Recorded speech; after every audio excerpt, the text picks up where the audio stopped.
বন্ধুরা, একবার ভাবুন তো, পারমাণবিক বিপর্যয়ের কারণে পুরো পৃথিবী ধ্বংস হয়ে গেছে।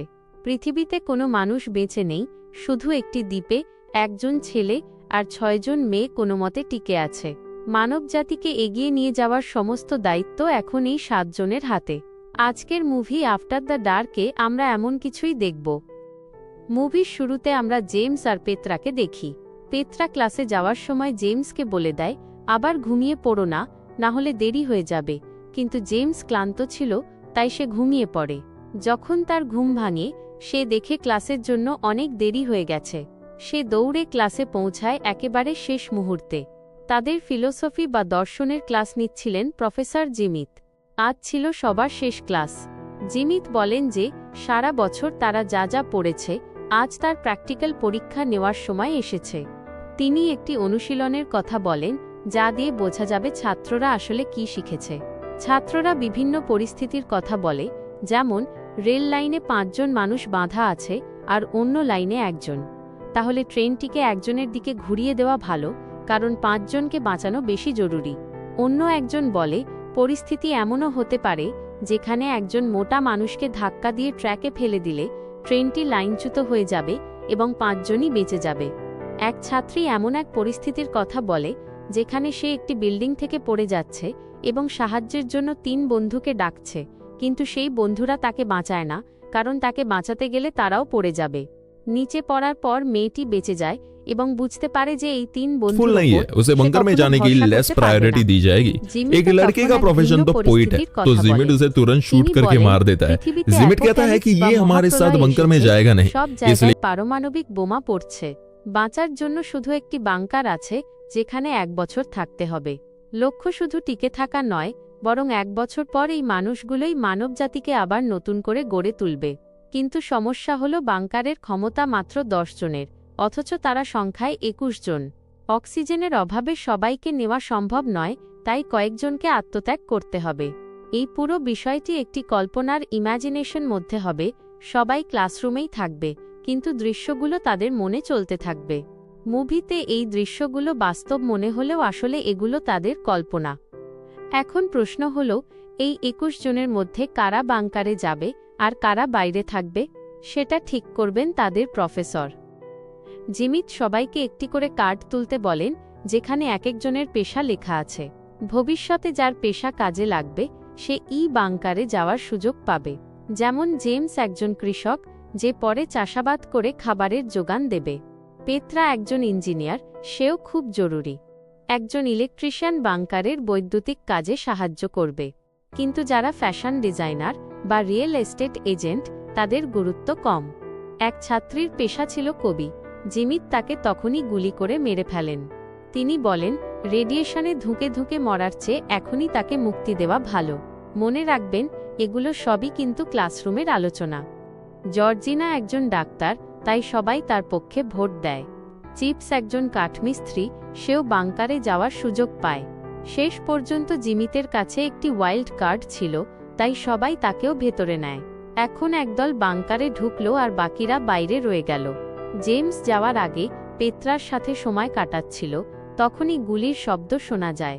জিমিত বাইরে থাকা সবাইকে গুলি করে মেরে ফেলেছিলেন। বাকিরা বাংকারে ঢুকে জিমিত আসার আগেই দরজা বন্ধ করে দেয়, কারণ জিমিতকে তাদের কাছে বিপজ্জনক মনে হচ্ছিল। বাংকারের ভেতরে তারা অনেকটা সময় কাটায়। একদিন পেত্রা বাইরে গিয়ে দেখে জিমিত রেডিয়েশনে পুড়ে শেষ হয়ে গেছে। জিমিত মরার আগে বলে যায় যে বাংকার খোলার পাসকোড শুধু সেই জানে। ভেতরে থাকা অবস্থায় পাসকোড না পেয়ে তারা আতঙ্কে থাকে। সময় যায়, মাস যায়, জিমিতের দেহ পচে যায়। 1 বছর পর যখন তারা বের হতে চায়, তখন দেখা যায় দরজায় পাসকোড চাইছে। অর্থাৎ জিমিত সত্যি বলেছিল। ভেতরে তারা আটকা পড়ে যায়। অক্সিজেন ফুরিয়ে আসায় একে একে সবাই মারা যায়। এরপর আমরা আবার ক্লাসরুমে ফিরে আসি।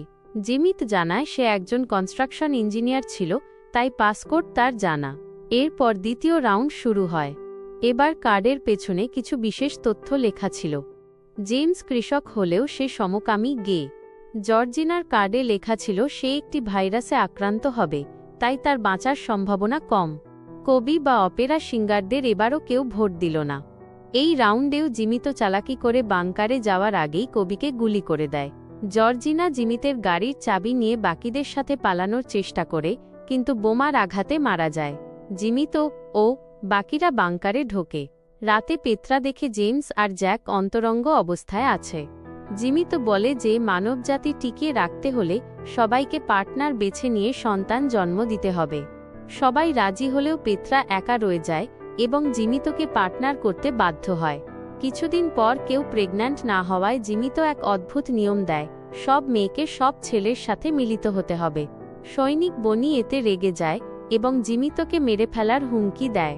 জিমিত তাকে মারতে গেলে জ্যাকের সাথে ধস্তাধস্তিতে সে আহত হয়। বাইরে বেরোতেই বোমার বিস্ফোরণে সবাই মারা যায়। ক্লাসরুমে ফিরে আসার পর জেমস জিমিতের ওপর রেগে যায়।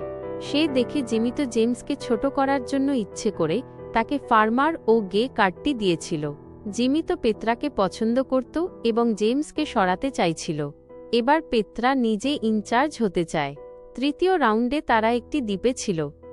এবার পেত্রা কবি, অপেরা সিঙ্গার এবং শিল্পীদের বাংকারে নেয়। জিমিত বলে এটা ভুল সিদ্ধান্ত, কিন্তু পেত্রা জানায় শিল্পীরা মানুষের মানসিক প্রশান্তি দেয়, যা সভ্যতা রক্ষায় জরুরি। এবার পেত্রা জিমিতকে বাদ দেয়। পাসপোর্টটি বনি দেখে ফেলেছিল, তাই জিমিতকে তাদের আর প্রয়োজন ছিল না। বাংকারের ভেতরে তারা শিল্পের চর্চা করে দারুণ সময় কাটায়। 1 বছর পর বের হয়ে দেখে সেখানে কোনো বোমাই পড়েনি। জিমিত বলে তারা বেশ দিন বাঁচবে না, কারণ তাদের টেকনিক্যাল জ্ঞান নেই। কিন্তু পেত্রা বলে সে লজিক দিয়ে নয়, মন দিয়ে সিদ্ধান্ত নিয়েছে, যাতে তারা যে কদিন বাঁচে সুখে থাকতে পারে। ওদিকে চিপস জানায় সে অন্য দ্বীপে 6 জন মেয়ের সাথে সুখে আছে। ক্লাস শেষ হয়। সবাই চলে যাওয়ার পর জানা যায় পেত্রার সাথে জিমিতের আগে একটা সম্পর্ক ছিল, কিন্তু পেত্রা জেমসকে ভালোবাসত বলে জিমিত হিংসা করত। শেষে জিমিত নিজের রুমে গিয়ে মাথায় বন্দুক ঠেকায় এবং গুলির শব্দ শোনা যায়। আসলে এটিও ছিল জিমিতের একটি কল্পনা। এভাবেই এই মনস্তাত্ত্বিক সিনেমাটি শেষ হয়। পরবর্তী